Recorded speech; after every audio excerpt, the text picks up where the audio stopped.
Here's what I thought, Joan. Yeah. Is that I was making an absolutely stellar point, I thought, during the crisscross about Jasmine Crockett. And about how if Jasmine Crockett, was able to really tackle the issues and get to know the issues, that she would be pretty lethal.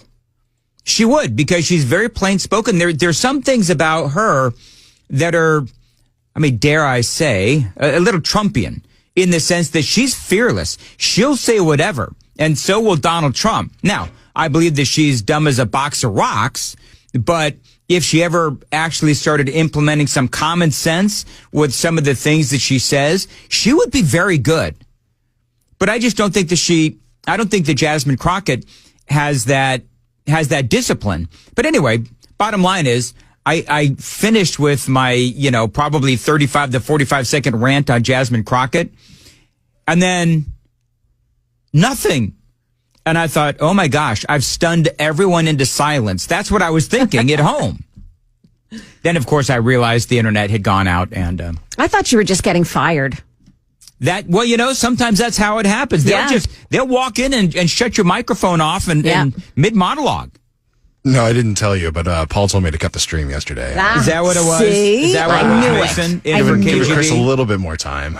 Anyway, so there is, and I also figured that y'all disagreed with me on Jasmine Crockett about how if she did a little more studying and implemented a little bit more common sense, even from the progressive point of view, she would be good.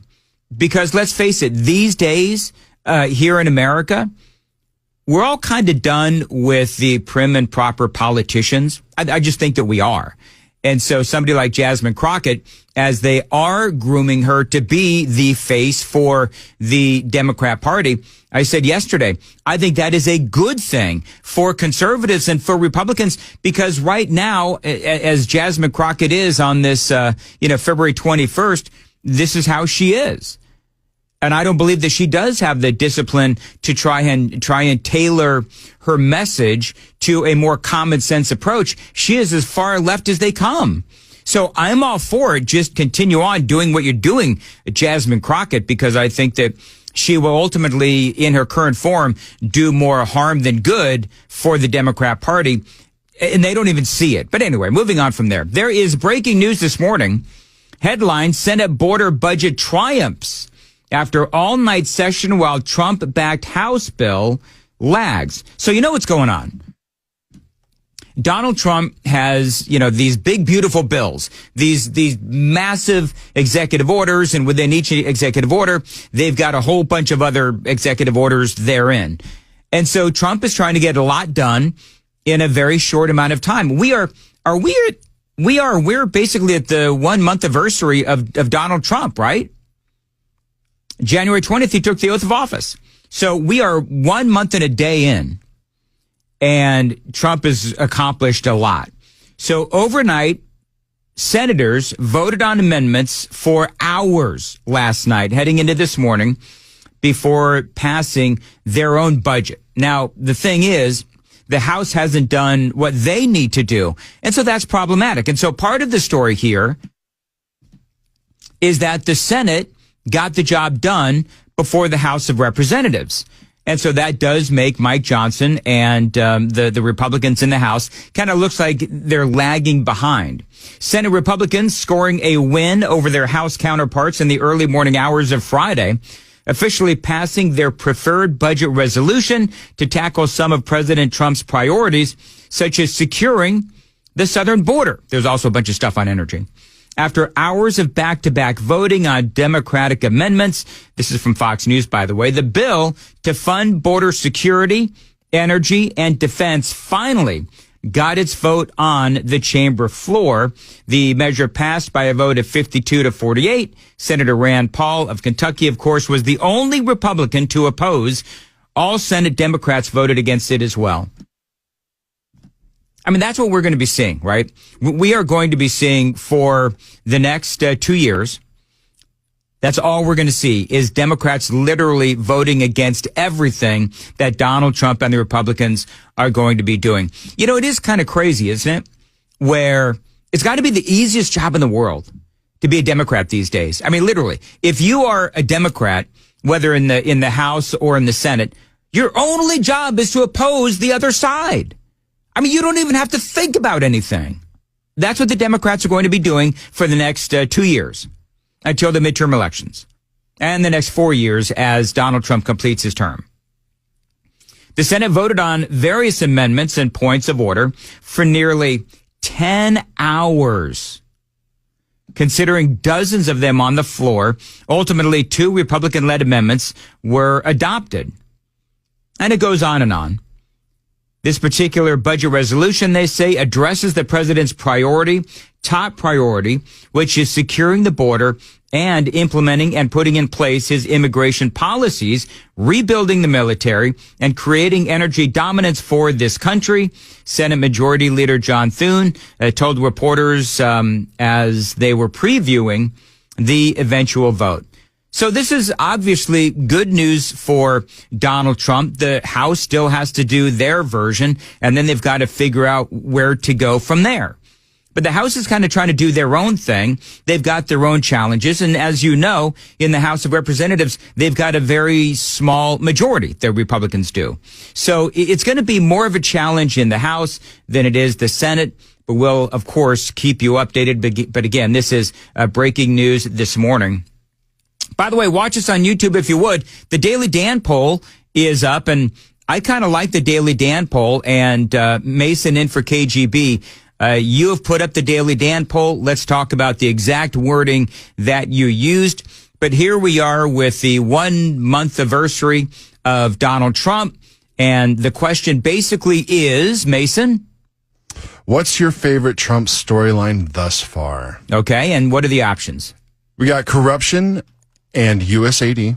Yep. USAID. Yes. Mass deportation, mass termination of federal employees. Okay.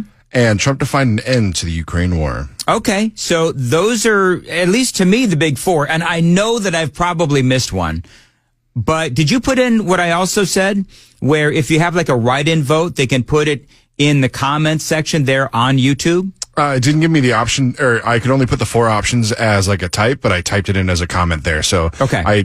Definitely give us your feedback. I'd love to hear what those are. All right. So watch us on YouTube, throw us a bone, please, and like and subscribe to the channel. You can watch us every single day if you want. Even on Saturday and Sunday, you can go back and watch us Monday through Friday to see what you missed. Absolutely.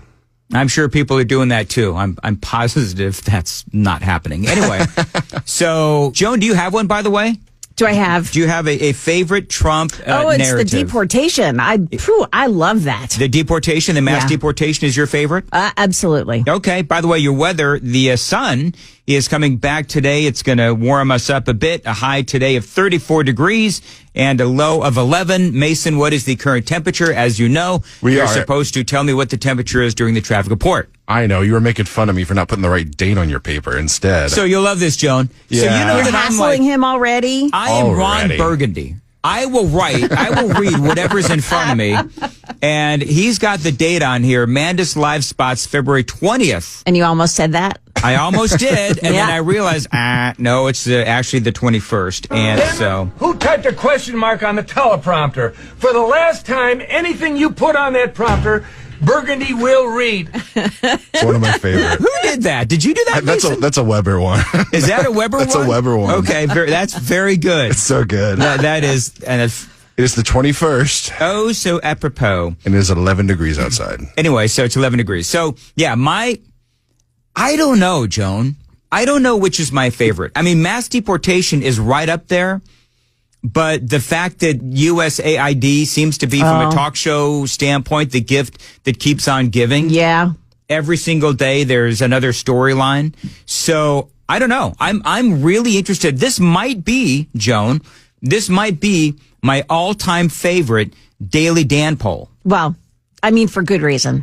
That's right. You know, I probably see the mass deportation thing from the crime and news standpoint. So that makes sense that you would think USAID is like the big deal. Mm-hmm. These are really good. It's hard to pick just one. It is hard to pick just one. So anyway, we'll continue to monitor the results. Do we have any results as of yet, Mason? What are people saying? I have not taken the poll as of yet, but what are people saying? Right now, we're sitting at a high lead with 50% agreeing on the corruption and USAID. Really? 50%? Yeah. Okay. Very good. Well, thank you, Mason. Thank you, Joan. It is 5:18 on Nashville's Morning News on Super Talk 99.7 WTN. And we do have a lot going on. And Black History Month. I don't know if you saw this yesterday, Joan, but Donald Trump brings in Tiger Woods as they celebrate Black History Month in the White House. It was so good to see. It was good to see. And let's face it, Tiger Woods has had a hard time. Yeah. Tiger Woods has had a hard, I think, didn't he just leave one of the big golf tournaments because he was injured? Yep. You would know that because you're a golfer. Yeah, he did. What happened to Tiger? It's his back again. Is it his back? He's been having trouble with, he had surgery on his back. And of course he got into that wreck, when he drove his car too fast and went around a corner and wrecked his Was that SUV. on the same day that his wife tried to hit him with a golf club? I think it may have been. Okay, He's had a rough time, but I have to say that he brought on his own bad luck. Yes, he did. In many ways. Yes. But anyway, he was brought up. The people last night at the White House didn't seem to care. They're excited to see Tiger Woods, and now you know that the hate is going to come out for Tiger, right? If it hasn't already started, as they were again celebrating Black History Month in the White House, Donald Trump, of course, announcing. I don't know if you saw this, Joan, and this goes back to 2016, actually. But Trump is talking about how some statues celebrating Black Americans will actually be going up. We'll honor hundreds of our greatest Americans to ever live, including countless Black Americans icons. The garden will predominantly feature incredible women like Harriet Tubman, Rosa Parks, Billie Holiday, Aretha Franklin, and Coretta Scott King. We're going to produce some of the most beautiful works of art in the form of a statue for men like Frederick Douglass, Booker T. Washington, Jackie Robinson, what a great athlete that was. Martin Luther King Jr., Muhammad Ali, he's not a bad athlete. What do you think, Muhammad? Not too bad. Watch this. And the late Kobe Bryant. People love Kobe Bryant. And we're going to save Tiger Woods for another time. That's all that I can. I'm sorry. During That was funny. Yeah. Tiger, your time will come. It is surprising. It is surprising. Eventually, I think Tiger would be great to have a statue of him. But here's the thing.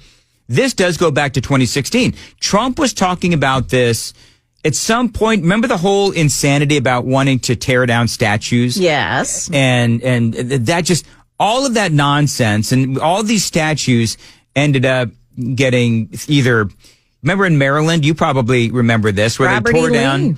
Robert E. Lee. There was, if I remember right, there was a statue of Christopher Columbus that they dumped into the bay or whatever it is there in Baltimore. And, those cities, and I've talked about this ad nauseum, but all those statues were torn down, ripped apart, thrown into the water, so on and so forth. And those neighborhoods are still crap.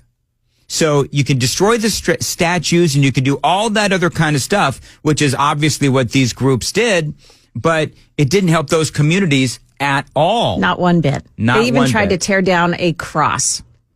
In Maryland, there's a statue called the Bladensburg Cross. And, they tried to take that down too. They went to court over it and lost. So it's still standing as far as I know. I'll never forget them tearing down that statue of Christopher Columbus and throwing it into, what do you call it? Is it a bay in Maryland where the ballpark is and the museum and all that? The ballpark. What do you call that? Is it a bay? No. I mean, that would be the Potomac River. Yeah, I guess. Yeah. Anyway, they threw it into the water.